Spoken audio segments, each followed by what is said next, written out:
Hello, today we will guide you through how to add 50 and 200-day moving average on Thinkorswim.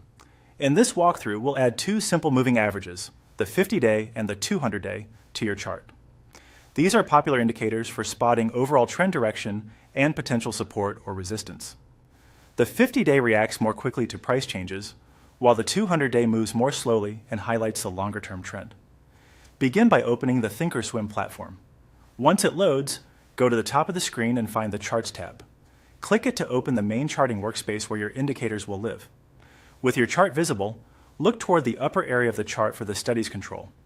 It often appears as a beaker icon labeled Studies.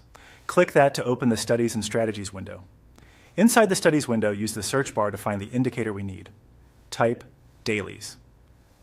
When you see Daily SMA in the results, double-click it to add it to your chart's study list.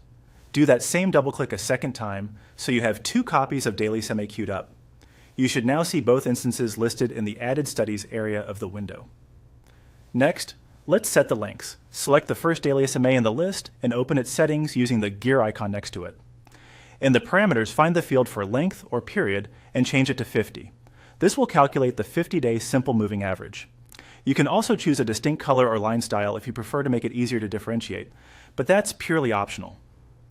Now select the second Daily SMA in the list, open its settings, and set the length or period to 200.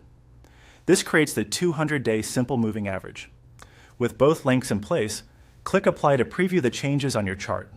You should see two smooth lines appear over the price action, the 50-day generally staying closer to recent price, and the 200-day running smoother and farther away. When everything looks right, click OK to confirm and close the window. That's it. You now have the 50-day and 200-day moving averages plotted. Remember, these lines summarize daily closing prices over their respective periods. When interpreting them, the 50-day crossing above the 200-day can suggest strengthening momentum, while the opposite may point to weakening momentum. If you ever want to fine-tune the look, you can adjust colors and thickness later from the same settings area. Thanks for following along, and enjoy analyzing your charts with these classic trend indicators.